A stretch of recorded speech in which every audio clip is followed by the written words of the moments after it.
안녕하세요. 웜의 신박 오늘 6월 23일 목요일 순서입니다. 워런 버핏처럼 매일 신문을 박전무와 함께 보면서 투자의 고수가 됩시다. 오늘 목소리가 좀 많이 조금 좋아졌습니다. 어제 많이 걱정해 주셔서 너무나 감사하고 몸둘 바를 모르겠습니다. 제가 원래 되게 허약 체질입니다. 솔직히 허우대는 멀쩡한데 제가 술 잘 마시는 분들 보면 굉장히 건강하신 분들이 역시나 술을 잘 마시더라고요. 어릴 때부터 병원도 많이 다니고 뭐 천식 이런 것도 좀 심했었고요. 그리고 뭐 만성 비염에 늘 시달리다 보니까 뭐 감기도 달고 살고 제가 고등학교 때도 6개월 동안 내복을 입고 다녔어요. 그것도 부산에서 부산에서 눈도 잘 오지도 않는 그런 데서 거의 뭐 10월 달부터 내복 입어서 4월 달까지 내복을 입었던 걸 제가 기억을 합니다. 그렇기 때문에 조금 더 음식 가려 먹고 술 담배 안 하고 웬만하면 이제 운동 많이 하고요. 그래서 약간 허약 체질이 오래 산다고 그러잖아요. 그렇기 때문에 오히려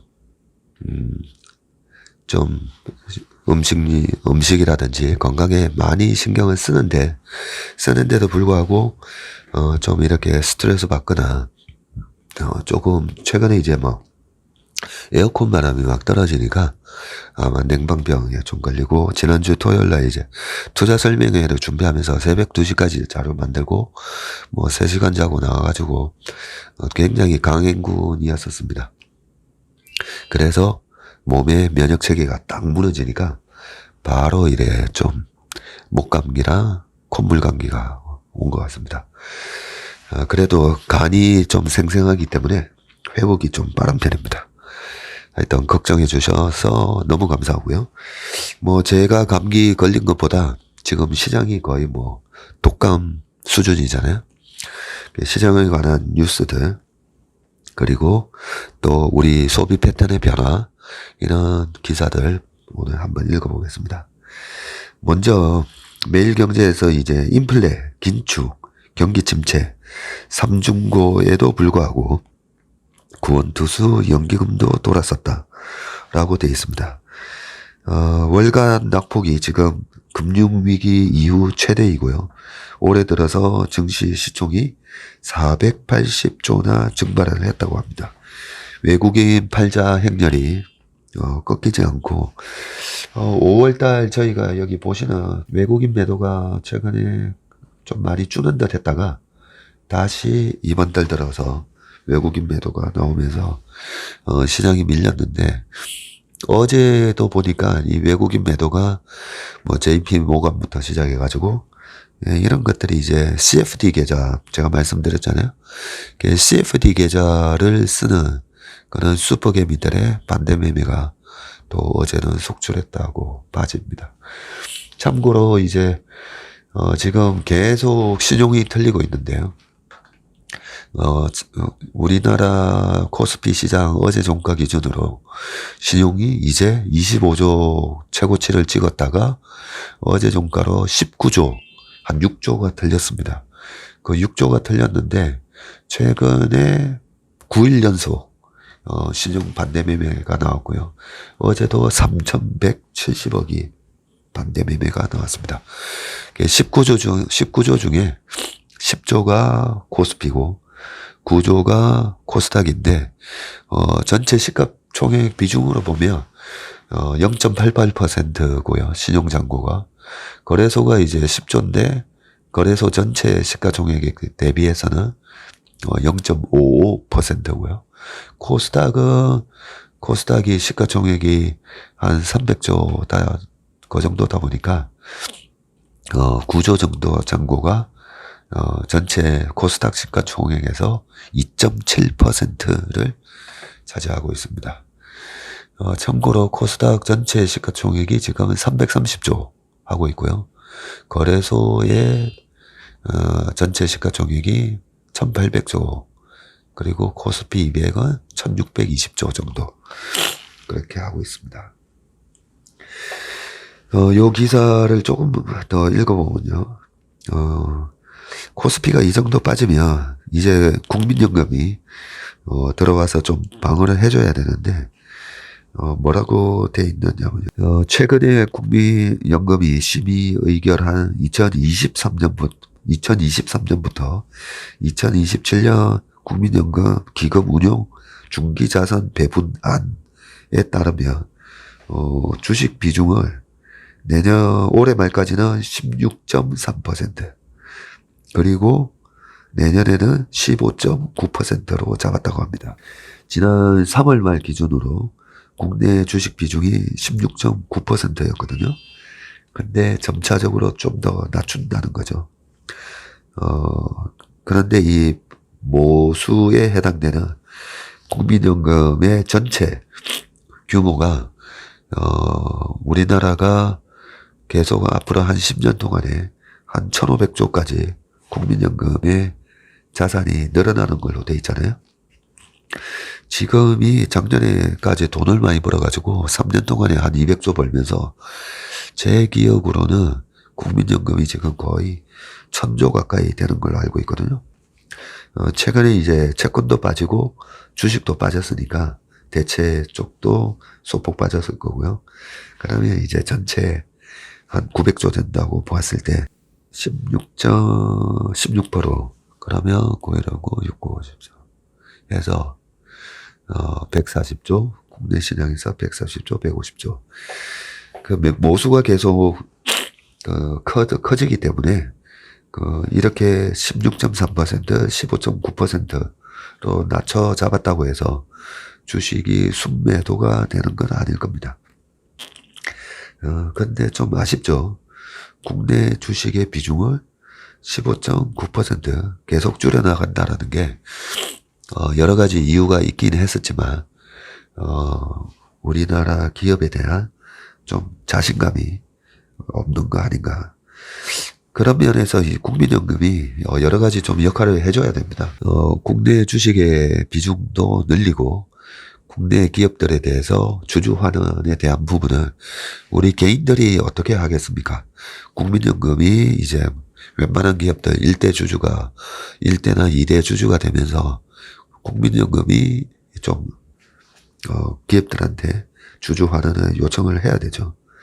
예, 그런 차원에서 국민연금이 지금처럼 주가가 2,300 우리나라 지수로 PBR이 지금 0.9가 깨졌다고 하잖아요. 이런 수준에서 조금 공격적으로 샀으면 하는 그런 아쉬움이 있습니다. 급격한 지금 이제 표를 보시면 2008년 이후 주요 월간 코스피 하락폭이 나오는데요. 월간 하락폭이 가장 컸던 때가 2008년 10월달, 9월달에 리만 브라더스가 망하고 2008년 10월달에 리만의 자산이 제가 기억하기로는 3천억 불 정도 됐던 걸로 기억을 하는데 그 3천억 불 자산을 다 청산해야 되잖아요.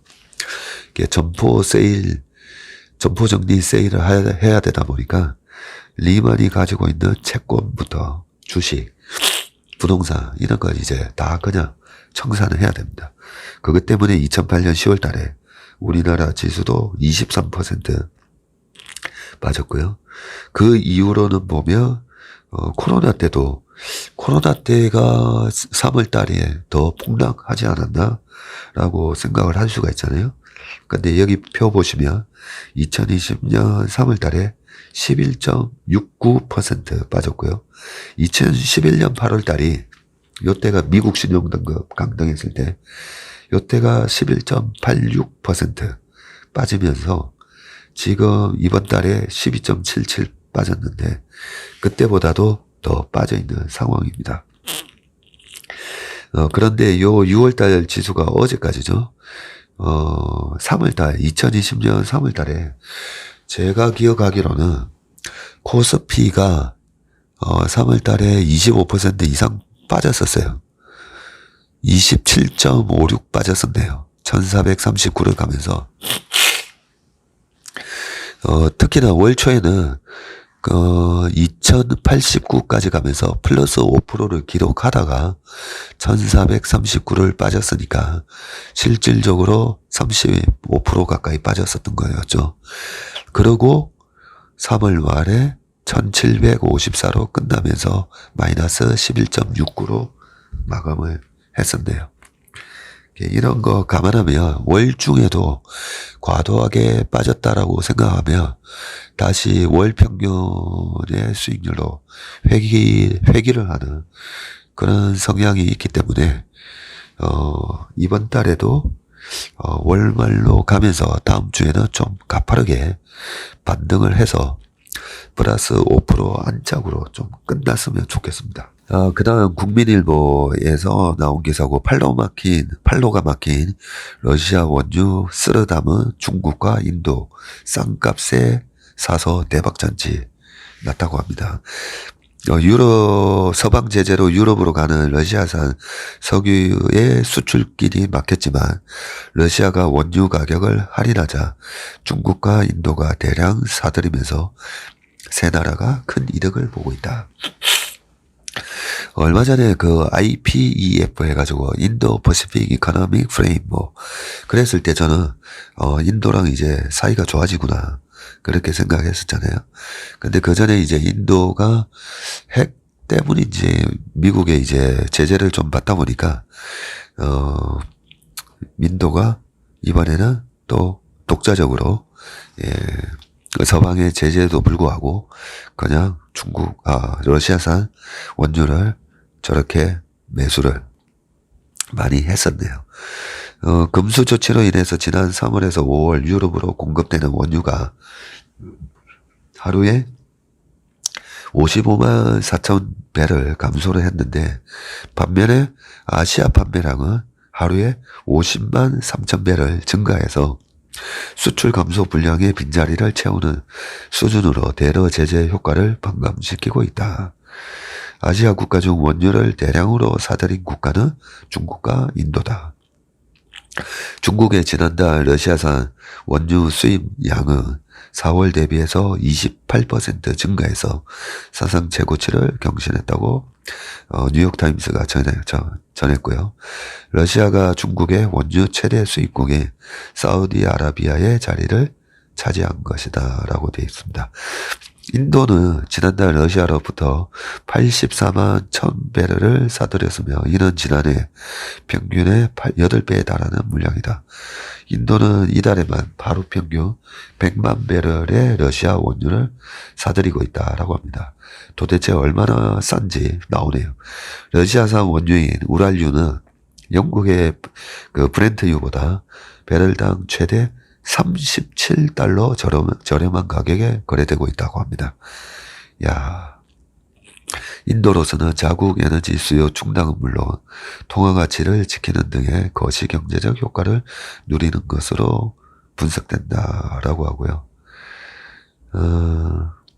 인도 정부가 원유 수입을 유지하기 위해서 보험을 지원하는 방안을 논의하고 있는데 JP모건은 인도와 중국의 국영보험 회사가 보험을 제공할 경우 제재를 회피할 수 있다고 내다봤다. 뉴욕타임스는 EU의 보험 제재가 수입 관련 비용을 증가시킬 것으로 우려하고 있으나 러시아산 원유가 값싸게 거래되고 있어서 중국과 인도가 계속 구매할 것으로 분석된다라고 되어 있습니다. 이러다 보니까 러시아도 큰 이익을 거두고 있다. 러시아는 국제유가 급등으로 지난달 전월 대비 17억 달러, 2조 2천억 원을 더 벌어들였다. 러시아 재무부는 이달 유가 급등으로 정부 국고에서 석유와 가스 수출 등으로 에너지 관련 수입만 약 60억 달러 늘어날 것으로 추정하고 있고요. 빅토르 카토나 에너지 정보 업체 케이플러 분석가는 아시아가 러시아 원유 생산을 구했다면서 러시아가 원유 생산을 줄이기는커녕 팬데믹 이전 수준에 거의 근접했다고 말했다. 한편으로는 이렇게 중국하고 인도가 러시아산 원유를 수입을 해주면서 그만큼 이제 사우디로부터 수입하는 또는 브렌트유를 수입하는 걸 줄였다고 그러잖아요. 그렇게 수요가 또 이쪽으로 돌려막기 하듯이 되면서 오히려 유가를 좀 안정화시켜준 그런 효과가 있겠네요. 그리고 글로벌 스태그플레이션 위기에도 불구하고 관광업 부활에 동남아는 예외다라고 되어 있습니다. 인도네시아, 말레이, 베트남 등 물가 2% 뛸 때 GDP 5%도 늘어나서 글로벌 제조업의 탈 중국도 한복하고 있다고 하는데 전 세계적으로 스태그플레이션 우려가 커지고 있지만 동남아시아 국가들은 성장을 이어갈 수 있다는 전망이 나왔다. 코로나19 봉쇄가 풀리면서 동남아 관광이 재개되기 때문이다. 파이낸셜 타임즈는 아세안 자료를 분석한 결과 동남아 국가들의 경제 성장률이 물가 상승률을 앞지르는 것으로 나타났다고 21일 보도했다. 인도네시아, 말레이시아, 필리핀, 베트남의 GDP 증가율이 물가 상승률을 압도하고 있다는 분석이다. 파이낸셜 타임즈는 러시아의 우크라이나 침공, 미국 중앙은행의 긴축 드라이브로 인해서 세계 경제가 스태그플레이션에 빠져들 것이라는 경고음이 곳곳에 울리고 있다고 하면서도 동남아 국가들은 이 사이클에서 크게 벗어나 있다고 진단했다. 베트남이 지난 3월 GDP가 전년 동월에 비해서 5%가량이 증가했고요. 같은 기간 2%를 기록한 물가 상승률을 훨씬 웃도는 수준이다. 3월 GDP 증가폭이 8.3%에 달한 필리핀의 경우 물가 상승률은 4%에 그쳤다. 되게 부럽네요. 파이낸셜 타임즈는 팬데믹 기간에 심각하게 후퇴했던 경기가 반등하는 기저효과가 반영된 측면도 있지만 동남아는 자체적인 성장 모멘텀을 갖추고 있다라고 하면서요. 동남아의 성장 요인으로는 역내 관광산업 부활, 개전 이후 식료품 원자재 가격 상승, 글로벌 제조업체들의 탈중국으로 인한 반사 이익 등을 꼽았다. 세계적인 식용유 품귀 사태는 국제 팜유 시장의 90%를 차지하는 인도네시아와 말레이시아의 대형 호재로 작용했다. 미국과 유럽 등지의 제조사들은 공급망 다변화를 위해서 생산기지를 중국에서 또 동남아로 이전하고 있다. 권위주의 성장의 동남아 정부가 언제든 가격 통제 카드를 꺼내들 수 있는 것도 스태그플레이션 우려를 낮추는 요인이다. 최근에 차기 필리핀 대통령에 당선된 페르디난드 마르코스는 대선 기간에 곡물값 상한제를 도입해서 쌀 가격을 낮추겠다고 공약했다. 호주, 뉴질랜드 은행 관계자는 인도네시아와 말레이시아가 휘발유 가격을 통제하는 등 동남아에서는 가격 통제가 가능하다고 설명했다라고 합니다. 한국경제 김리안 기자님이 쓰신 겁니다. 매일경제에서 2030 찐팬 득에 올리버영 회원이 1100만 명이 됐다고 합니다. 2030이 전체 고객에서 60%를 차지하고요. 구매 실적 따라서 할인 혜택, 무료 배송, 체험 행사 초대도, 온라인 리뷰와 앱 다운도 1000만, 그리고 트리플 크라운 플랫폼 달성을 했다고 하네요. CJ 올리버영이 진행한 정기 세일인 올영 세일 기간 동안에 올리버영 매장을 찾은 고객들이 쇼핑을 즐기고 있는 사진입니다. 올리버영이 멤버십 회원수, 온라인 몰 리뷰 수, 누적 애플리케이션 다운로드 건수 모두 1000만이라는 수치를 달성하면서 MZ세대를 대표하는 쇼핑 채널로 자리매김하고 있다. 세 분야에서 기록을 세우면서 트리플 1000만 플랫폼으로 거듭난 올리버영이 멤버십 마케팅을 강화해서 충성 고객 확보에 나선다. 올리버영은 올해 하반기부터 멤버십 제도를 일부 개편하고 우수 회원 혜택을 차별화한다고 밝혔다라고 합니다. 올리버영은 2007년부터 연간 구매 실적 등급에 따라서 혜택을 제공하는 멤버십 마케팅을 운영해 왔는데 2019년에는 오프라인 매장과 온라인 몰 멤버십을 통합해서 올리브라는 명칭의 자체 멤버십 제도를 선보였고요. 이후 매년 100만 명이 넘는 신규 회원을 꾸준히 유치해서 올리브영 멤버십 회원수는 이달 1100만 명을 넘어섰다고 합니다. 제가 올리브영 이런 데를 잘 안 가보다 보니까 한번 기사를 봤습니다. 매일경제의 경제 재개 가격을 올려도 웃지 못하는 영화관주. 리오프닝 되면 당연히 이제 CJ CGV 이런 데도 좋지 않을까 그런 생각이 드는데요. 웃지 못하는 영화관이라고 되어 있습니다. CJ CGV가 올 들어서 5.4% 떨어졌다고 하는데 5.4%면 그렇게 뭐 많이 빠진 거는 아닌데 그죠? 예. 누적된 적자에 재무구조가 악화되고 OTT 등 산업구조 변화 영향도 미치고 있다고 합니다. 코로나19 이후 국내 대형 영화관 3사가 일제히 요금을 인상했지만 주가 흐름은 부진을 면치 못하는 것으로 나타났다. 영화관은 보통 또 이 히트작이 글로벌하게 또 히트작이 나와야 되는데 최근에 보면 저희 집 근처에서도 지나가다 보니까 뭐였더라? 브로커였던가? 그렇게 이렇게 블록버스터 영화가 최근에 없는 것 같은데요. 그것 때문인지 한번 좀 더 읽어보겠습니다.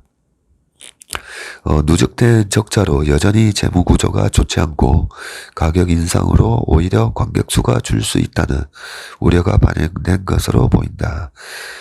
메가박스 지분 90%를 보유한 콘트리 중앙의 주가는 전일 대비 3.5% 하락한 39,800원으로 거래를 마쳤는데 메가박스는 지난 21일 영화 관람료를 주중 14,000원으로 1,000원 인상한다고 밝혔다. 업계 1위 CJ CGV가 지난 4월 2위 롯데시네마가 다음 달 1일자로 가격을 인상한다고 발표한 뒤 이어진 결정이다. 통상 요금 인상은 주가에 긍정적으로 작용한다. 마진이 커져서 이익 개선으로 이어질 가능성이 커서다. 그러나 영화관 관련주들은 가격 인상이 주가에 긍정적으로 작용하지 않고 있는 모양새다. 영화 3사는 코로나19가 발생한 2020년 초 이후에 세 차례에 걸쳐서 가격을 인상해왔다. 2020년 10월, 지난해 4월에서 6월, 올해 4월에서 6월 잇따라 관람 요금을 올렸다. CJ12B 요금 인상 직후 주가 흐름은 좋지 않은 모습이다. 20년 10월 인상 때는 직후 일주일간 주가가 1.2% 하락했고 21년 4월에도 1.3%, 올해 들어서도 5.4% 떨어졌다. 아니 요즘 주가가 미국의 빅테크 기업들도 막 40%씩, 삼성전자도 40% 이렇게 빠졌는데, 계속 주가가 하락했다라고 얘기가 된 거에 비해서는 주가 하락폭이 너무 적었네요. 제가 봤을 때는. CJ CGV 주가가, 올해 들어와서 정말 별로 안 빠졌네요. 이 험악한 장에 올해 들어와서는 14.57%, 아니네. 이게 월봉이고, 연봉. 14.7% 빠졌네요. 근데 이제 2016년 최고치를 기록했던 주가가 이제 12만 8천 원인데, 지금 21,400원이니까, 상당히 많이 빠졌네. 요금 인상에도 주가가 부진한 이유는, 안 올랐다, 이런 얘기인 거죠. 재무구조가 불안하기 때문이다. 지난 1분기 CJ CGV는 549억 원의 영업손실을 기록했고, 결손금이 누적되는 바람에 자본금이 자본총계보다 작아졌다. 그동안에 이제 이익잉여금이나 자본잉여금, 이런 걸 이제 딱 까먹었다는 거죠. 롯데시네마의 운영사 롯데컬처웍스는 지난 1분기 손실이 322억 원을 기록했고, 메가박스 롯데박스도 4억 원의 분기 손실을 냈다. 특히 CJCGV는 지난달 시가총액의 35%에 육박하는 4천억 원의 규모의 전환사채도 발행해서 투자 심리가 더 얼어붙었다라고 되어 있습니다. 예, 사실 이 전환사채 이런 게 이제 잠재 또 오버행 물량이 되잖아요. 그것도 시가총액의 35%에 육박하는 그런 큰 규모의 전환사채를 발행했었네요. 주식을 투자할 때 항상 전환사채가 전환이 돼서 주식으로 전환이 되면서 물량이 나올 거에 있는지 늘 체크해 보는데 일단 전환사채라는 그런 오버행이 하나의 또 악재로도 작용하는 것 같습니다. 마지막 뉴스입니다. 한국 자영업자 한국일보인데요. 자영업자 대출 1,000조 커지는 이자 폭탄 경보라고 돼 있는데 제가 우리 시장이 왜 이렇게 약할까? 예, 하나 이제 좀 마음이 찜찜한 구석 중에 하나가 이 자영업자 대출에 대한 부분인데요. 코로나 2년 동안 300조가 급증했다고 합니다. 2019년 4분기에 지금 표가 나오는데 대출 잔액이 684조였고요. 지금 960조라고 되어 있습니다. 취약차주는 30.6%가 늘었고요. 질적 악화도 내년 채무상환 위험이 급격히 늘 것이라고 되어 있는데 내용을 읽어보면 경기 용인시에서 4년째 식당을 운영 중인 40대 A씨는 하루에 200만 원도 찍던 매출이 10분의 1 수준까지 쪼그라들어서 지난해 정부가 지원한 소상공인 대출과 일반 신용대출로 약 4천만 원을 빌렸다. 기존의 주택담보대출 원리금까지 갚고 있다는 A씨는 올 들어서 매출은 늘었지만 식자재 값이 상상 이상으로 뛰어 대출금 갚기도 빠듯한 상황이다라고 되어 있고요. 코로나 직격탄을 맞은 국내 자영업자의 대출 규모가 1,000조 원에 육박하고 코로나19가 활기고 간 사이에 300조가 늘었는데 가게 문을 열어도 벌이가 적어서 빚으로 연명해온 자영업자가 그만큼 많다는 뜻이다. 이들은 거리두기는 끝났지만 물가가 폭등해서 매출 회복을 체감하지 못한다고 토로했다. 대출금리가 오르고 정부의 금융 지원마저 종료되면 영세자업자를 중심으로 대출 부실이 커질 수 있다는 경고가 나왔다. 한국은행이 발표한 2022년 상반기 금융안정보고서를 보면 3월 말 기준으로 960조 7천억으로 자영업자 대출 잔액이 집계됐고요. 대출의 양도 늘었지만 질도 나빠졌다. 취약차주라고 해서 다중채무자이면서 저소득 또는 저신용 옛날에 서프라임 모기지 사태로 따지면 프라임 등급이 아니라 밑에 서프라임 등급이라는 얘기죠. 이런 취약차주가 보유한 자영업자 대출은 3월 말 현재 88조 8천억으로 집계됐는데 이 역시 약 2년 새 30.6%가 증가를 했다고 합니다. 자영업자 대출 확대가 단기적으로 자금난 해소에는 기여했지만 장기적으로는 금융 불균형 및 잠재 부실 누적 등의 부작용을 유발했다라고 합니다. 문제는 내년부터 자영업자들이 빚을 제때 갚지 못할 위험이 급격히 커질 수 있다는 점인데 대출 금리가 오름세를 이어가는 가운데 9월 정부의 금융 지원이 종료를 앞두고 있기 때문이다. 이번 9월 달에 정부의 금융 지원 대출 만기 연장과 이자 상환 유예를 했던 게 종료가 된다고 합니다. 최근 정부가 코로나19로 피해를 본 자영업자에게 지급한 손실보증금 최소 600만 원 효과까지 사라지면서 내년 이후 저소득 자영업자를 중심으로 채무 상환 위험이 크게 늘어날 것으로 한국은행은 보고 있다라고 합니다. 그러면서 채무 재조정, 폐업 지원, 사업 전환 유도 프로그램 등을 통한 출구 전략이 마련돼야 된다라고 지적을 하고 있고요. 금융지원 조치를 종료하되 업황 개선이 늦어져서 매출이 회복되지 않은 사업자에 대해서는 이자 유예만 종료하는 식의 단계적 지원 종료의 필요성도 강조했다라고 합니다. 이제 보면 정말 식당이 저녁에 많이 바글바글한데 어제 원숭이 두창 뭐 이런 걸로도 뭐 시장이 또 출렁거리면서 또 이것 때문에 코로나 같은 락다운 상황이 되지 않을까 많이들 염려하셨잖아요. 예, 근데 어제 독일에서 입국 가신 분이 자진 신고도 하고 그게 또 전염성이 많이 낮기 때문에 크게 문제가 되지는 않을 것 같은데 어쨌든 최근에 참 이제 식당이 바글바글하면서 그동안에 2년 동안 고생하셨던 우리 자영업자분들이 앞으로 2년 동안에 그동안에 손실본 거 다 회복할 수 있는 그런 호황이 오고 그때까지 좀 정부가 추가 유예 조치를 좀 해주셨으면 좋겠습니다. 예, 오늘 또 목소리가 안 좋아서 참 죄송한데요. 좀 더 제 건강부터 챙겨서 내일은 더 좋은 목소리로 찾아뵙도록 하겠습니다. 예, 오늘 하루도 건강한 하루 되시길 바라겠습니다. 감사합니다.